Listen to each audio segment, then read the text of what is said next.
Sir, આ ઠંડી એક પાછી આવી છે. સવારના ઉઠાતું નથી, જીમ જવાતું નથી અને લગ્નની સિઝન તો ઓન જ છે. તો સર એક નેચરલ રેમેડી આપો ને કે કોન્સ્ટિપેશન જેનાથી જતું રહે. અત્યારના ટાઈમમાં ઠંડીના કારણે આપણે પાણી ઓછું પીએ છીએ, આપણું વર્કઆઉટ થોડોક ડિસ્ટર્બ થતો હોય અને બહારનું ખાવાનું થતું હોય એટલે કોન્સ્ટિપેશનના ચાન્સીસ, તમારી વાત સાચી છે, બહુ જ થાય છે.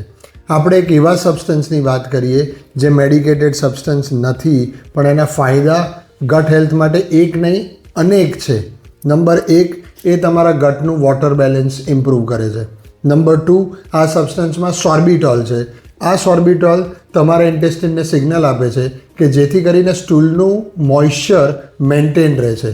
નંબર 3, આ substance is rich in dietary fibre, જેથી કરીને સ્ટૂલ સોફ્ટ બને છે, જેથી તમારું ડાયજેશન અને સ્ટૂલ પેસેજ ઇઝી થાય છે. નંબર 4, આ સબસ્ટન્સ નરિશિસ યોર ગુડ ગટ બેક્ટેરિયા, જેથી કરીને એસિડિટી અને એબ્ડોમિનલ હેવીનેસ કે બ્લોટિંગ ઓછું થાય છે.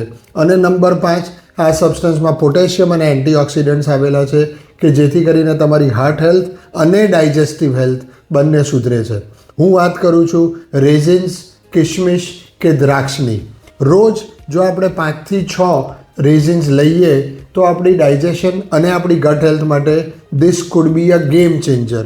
મારા પપ્પા હંમેશા કોઈ પણ પેશન્ટ જેને કબજિયાત થતી હતી કે પાઇલ્સ કે ફિશર થતું હતું, એમાં દવા ઉપરાંત હંમેશા સલાહ આપતા હતા કે રોજ 5 થી 6 ટુકડા દ્રાક્ષ ખાઓ અને તમારું કોન્સ્ટિપેશન ઇમ્પ્રૂવ થાય છે.